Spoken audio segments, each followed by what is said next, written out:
ప్రభునందు నాకు అత్యంత ప్రియమైనటువంటి వాళ్ళారా, మన ప్రభువును రక్షకుడైనటువంటి యేసుక్రీస్తు వారి యొక్క శుభనామములు మీ అందరికీ నా హృదయపూర్వకమైన శుభములు వందనములు తెలియజేస్తున్నాను.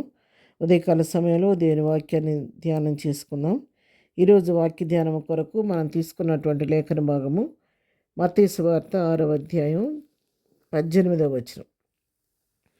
అప్పుడు రహస్యమందు చూచుర నీ తండ్రి నీకు ప్రతిఫలం ఇచ్చును. ఆమేన్. దేవుని నామమునకు మహిమ కలుగును గాక. ఈ వాక్య భాగాన్ని మనం గమనించినట్లయితే అప్పుడు అని ఇక్కడ రాయబడింది. అప్పుడు రహస్యమందు చూచుర నీ తండ్రి నీకు ప్రతిఫలం ఇచ్చును. ఎప్పుడు అనుకున్నటువంటి అర్థం ఏంటి అని మనం చూసినట్లయితే పై వచనాల్లో మనకి ఆ విషయం అర్థమవుద్ది. 16 వచనం చదువుకుందాం. మీరు ఉపవాసం చేయనప్పుడు వేషధారుల వలె దుఃఖముఖులై ఉండకుడి.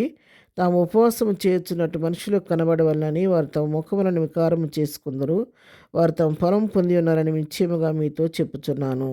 ఉపవాసం చేయుచున్నట్టు మనుషులకు కనబడవలనని కాక రహస్యమందున నీ తండ్రికే కనబడవలనని నీవు ఉపవాసం చేయనప్పుడు నీ తల అంటుకొని నీ ముఖము కడుగుకొనుము.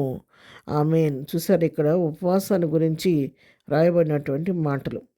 ఉపవాసం చేస్తున్నప్పుడు మనుషులందరూ మనం ఉపవాసం చేస్తున్న సంగతి తెలుసుకునే విధంగా మన ముఖము వికారం చేసుకొని ముఖమంతా కూడా ఒడిలిపోయేటట్టుగా వెలాడేసుకొని ఎంతో విచారంగా మనం కనబడకూడదు. మనుషులు మనల్ని చూచి వీళ్ళు ఆహారం తీసుకోలేదు అన్నట్టుగా ఉపవాసం అన్నట్టు గుర్తించే విధంగా మనుషులు గుర్తించాలని మనం ఎప్పుడు కూడా ప్రయాసపడకూడదు.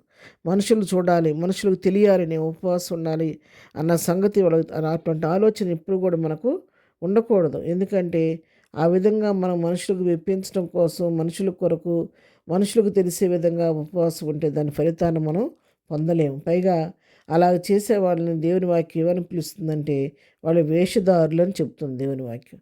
కాబట్టి వేషధారుల వల్లే ఉండకుండా ప్రతిఫలం నీకు రావాలి ఉపవాసాన్ని బట్టి నువ్వు ఏం చేయాలంటే నువ్వు ఉపవాసం ఉంటున్నప్పుడు మనుషులకు తెలిసే విధంగా కాకుండా రహస్యమందున నీ తండ్రికి అంటే మన ప్రభు అయిన దేవునికి మాత్రమే కనబడే విధంగా చేసే ఉపవాసం రహస్యంగా చేయాలి. దేవునికి ప్రీతికరమైన ఉపవాసం చేయాలి.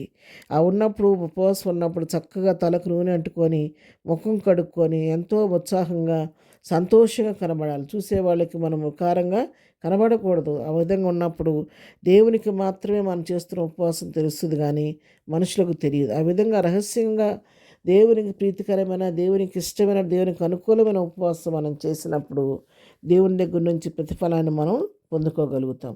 ఎందుకంటే ఆయన చూస్తున్నాడు. మనుషులకు తెలియకపోయినా నువ్వు ఉపవాసం చేస్తున్న సంగతి ప్రభువుకు తెలుసు కాబట్టి ఆయనకి తప్పకుండా ప్రతిఫలం అనుగ్రహిస్తాడు. మన జీవితాల్లో మనకు ఎన్నో సమస్యలు ఎదురవుతూ ఉంటాయి. ఆ సమస్యలు కొన్నిసార్లు గడ్డు సమస్యలుగా మిగిలిపోతాయి. వాటిని అధిగమించాలంటే కొన్నిసార్లు మామూలు ప్రార్థనతో జయించలేనప్పుడు ఉపవాసం ఉండి ప్రార్థన చేయవలసి వస్తుంది. అవి ఉన్నప్పుడు ఆ రహస్యంగా ఉండి నువ్వు చేస్తున్నటువంటి ప్రార్థన నీ తండ్రికి నీకే తెలుసు కాబట్టి నువ్వు పడిన ప్రయాస, నువ్వు చేసిన ప్రార్థన, నువ్వు కార్చిన కన్నీరు ఆయన చూస్తూ ఉంటాడు, లెక్కిస్తాడు. కాబట్టి తప్పకుండా నీ యొక్క ఉపవాసానికి ముద్ర వేసి తప్పకుండా ప్రతిఫలాన్ని ఇస్తాడు. పై వచనాల్లో చూస్తే ప్రార్థన విషయంలో కూడా 6:6లో నువ్వు ప్రార్థన చేయనప్పుడు నీ గదిలోనికి వెళ్ళి తలుపు వేసి రహస్యమందు నీ తండ్రికి ప్రార్థన చేయము. అప్పుడు రహస్యమందు చూచి నీ తండ్రి నీకు ప్రతిఫలం ఇచ్చును. మనం ప్రార్థన చేసేటప్పుడు కూడా అందరు చూడాలని ఎలుగెత్తి మొరపెట్టడం, అందరు సమాజంలో ఉండి అందరూ చూసే విధంగా చేయటం మంచిదే. బహిరంగంగా కూడా ప్రార్థించడం, దేవుని స్తుతించడం మంచిదే. కానీ మనుషులు చూడాలి, మనుషులు మెచ్చుకోవాలనేటువంటి ప్రార్థనా విధానం మనలో ఉండకూడదు. మనం ఏ హృదయంతో ప్రార్థిస్తున్నామో ప్రభు పరిశీలిస్తుంటాడు. రహస్యంలో చేసే ప్రార్థన, మన హృదయంలో గదిలోనికి వెళ్ళి తలుపు వేసుకొని రహస్యంలో చేసే ప్రార్థన ప్రభు ఆలకించి నీకు ప్రతిఫలం ఇస్తాడని వాక్యం సెలవిస్తుంది. కాబట్టి ఉదయకాలం వాక్యం ఉంటున్న ప్రియులారా, ఈ వాక్యం మనతో మాట్లాడుతుంది. మనం చేసేది ఏదైనా కూడా అది బహిరంగంగా కాకుండా దేవునికి అనుకూలంగా దేవునికి ఇష్టమైన రీతిలో మనం చేసే ప్రార్థన కానీ, చేసే ఉపవాసం కానీ, చేసే దాన ధర్మాలు కానీ ఏది కూడా ప్రభువుకు ప్రీతికరంగా చేసినప్పుడు రహస్యమందు చూస్తున్న దేవుడు నీకు నాకు ప్రతిఫలం ఇస్తాడు. ఆ విధంగా ప్రభు చిత్తానుసారంగా ప్రతి కార్యం చేసి దేవుని కృపను పొందుకుందాం. ప్రార్థన. ప్రేమగల తండ్రి, పరిశుద్ధుడా నీకు వందనాలు. ఉదయకాలం మాకు ఇచ్చిన శ్రేష్టమైన వాక్య భాగాన్ని బట్టి నీకు వందనాలు. మేము కూడా ప్రభు మనుషుల మెప్పు కొరకు ప్రయాసపడకుండా నీ నామాన్ని మహింపరిచే వారిగా జీవించడం మాకు నేర్పించండి. నీ దగ్గర నుంచి ప్రతిఫలం పొందుకోవడానికి మనం సిద్ధపరచండి. ఇంతవరకు మా జీవితంలో చేసిన మేళని బట్టి నీకు వందనాలు చెల్లిస్తున్నాం తండ్రి. ఈ దినం మేము చేయ పనిపాట్లు రాకపోకలు తోడుగుండండి.